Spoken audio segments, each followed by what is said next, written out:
अपने व्यवहार की जांच करना बहुत आवश्यक है। हम सभी जी रहे हैं और कुछ भुगत रहे हैं, जैसा भी जी रहे हैं, लेकिन हम परेशान हैं, दुखी हैं। क्यों हैं? क्योंकि हम अपने व्यवहार की जांच नहीं करते। कुछ एग्जाम्पल, कुछ उदाहरण हम लेंगे जिससे आपको आसानी हो ये पता लगाने में कि ये क्या जांच है, किस जांच की बात यहाँ पे हो रही है।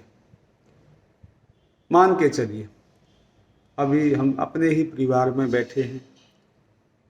कोई चर्चा अमूमन क्या होती है? चर्चा ये होती है, बातचीत ये होती है, यार ये जो फलाना व्यक्ति है, पता नहीं इतना पैसा कहाँ से आ गया। गाड़ी भी है, अच्छे मकान भी हैं, खूब खर्च भी करते हैं। कहीं ना कहीं 2 नंबर के पैसे कमाता होगा, कहीं ना कहीं। पता नहीं किसका गला काटता होगा, पता नहीं किस कहाँ से लूट मचा रखी है इस आदमी ने, तो पता नहीं कहाँ से पैसा आ गया।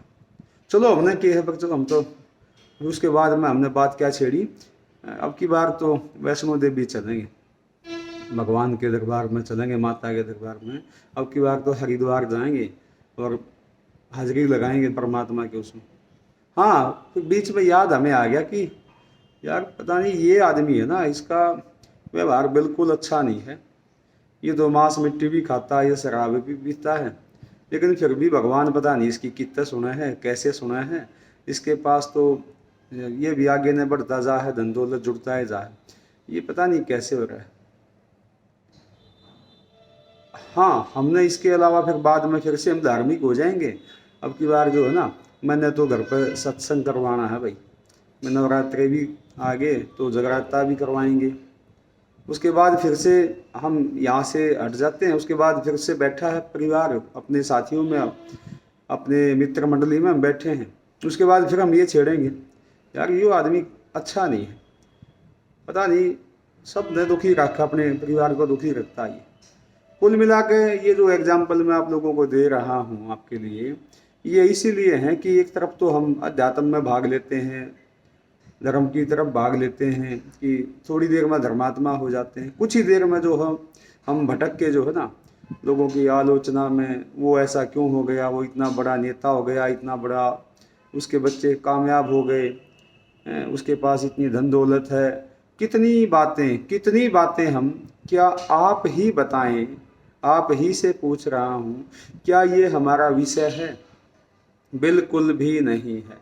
किसने क्या किया, किसको क्या मिलने वाला है, उसका नतीजा देखिए, बहुत बूंदी बनेगी इसकी गिल्ला, बहुत गलत होगा उसके साथ भी। ये हमारा काम नहीं है। मान भी लिया जाए कि आप सही भी कह रहे हैं, तो भी आपका काम तो बिल्कुल भी नहीं है। इसके साथ क्या होगा, उसके कर्मों का फल परमात्मा उसको कैसा देगा, कब देगा, क्या ये आप लोगों की ड्यूटी है, जिम्मेदारी है? नहीं है। हमारा कोई भी लेना देना नहीं है, लेकिन हमें मज़ा नहीं आता, खाना हजम नहीं होता जब तक दाएं बाएं की बातें ना हो जाएं, जब तक किसी को हम बैठ के अपनी चर्चा में नीचा ना दिखा लें, किसी की चुगली ना कर लें, ठीक है ना, किसी को बुरा फल भुगतने की जो है मतलब बात ना कह लें कि वो बुरा भुगतेगा, गलत फल मिलेगा। ये हमारा काम बिल्कुल भी नहीं है। और सबसे बड़ी बात, यदि कोई अपने आप को आध्यात्मिक, धार्मिक समझता है, या केवल इंसान भी समझता, तो भी ये काम उसका नहीं है। ये काम सब परमात्मा का है। इसलिए सब की सब पे छोड़ दो, परमात्मा पे छोड़ दो, जिसके साथ जो होना है हो जाएगा। लेकिन आप अपने जीवन को नरक क्यों बनाएं बेवजह के संवाद से, बेवजह की बातों से? ये जो है अपनी जांच, मैंने कहा था ना कि अपनी जांच आवश्यक है। तो जब भी समय हो, जब भी कहीं बैठे हों, तो ये ध्यान अवश्य रखें कि मैं किसी बेवजह की चर्चा में तो शामिल नहीं हो गया हूँ, मैं बेवजह किसी की बुराई करने में हिस्सेदार तो नहीं बन गया हूँ, कहीं बेवजह मैं किसी को दोषारोपित तो नहीं कर रहा हूँ, बेवजह परमात्मा के काम का ठेका कहीं मैंने तो नहीं उठा लिया है। तो जब भी आप बैठे हों, जब भी कुछ ऐसा चले तो ये अवश्य ध्यान रखें और अपने आप को रोक लें उन चीज़ों से।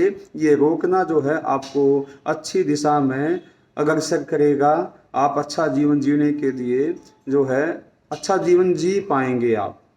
तो ये अवश्य ध्यान रखें कि मेरा जो फिलहाल का जो वक्त है वो कैसे बीत रहा है, मैं क्या कर रहा हूँ, ये दूसरा क्या कर रहा है वो बिल्कुल भी आवश्यक नहीं है। मैं कैसे जी रहा हूँ, मैं क्या बोल रहा हूँ, ये जांच आवश्यक है। इसी का हमें ध्यान रखना चाहिए। नमस्कार।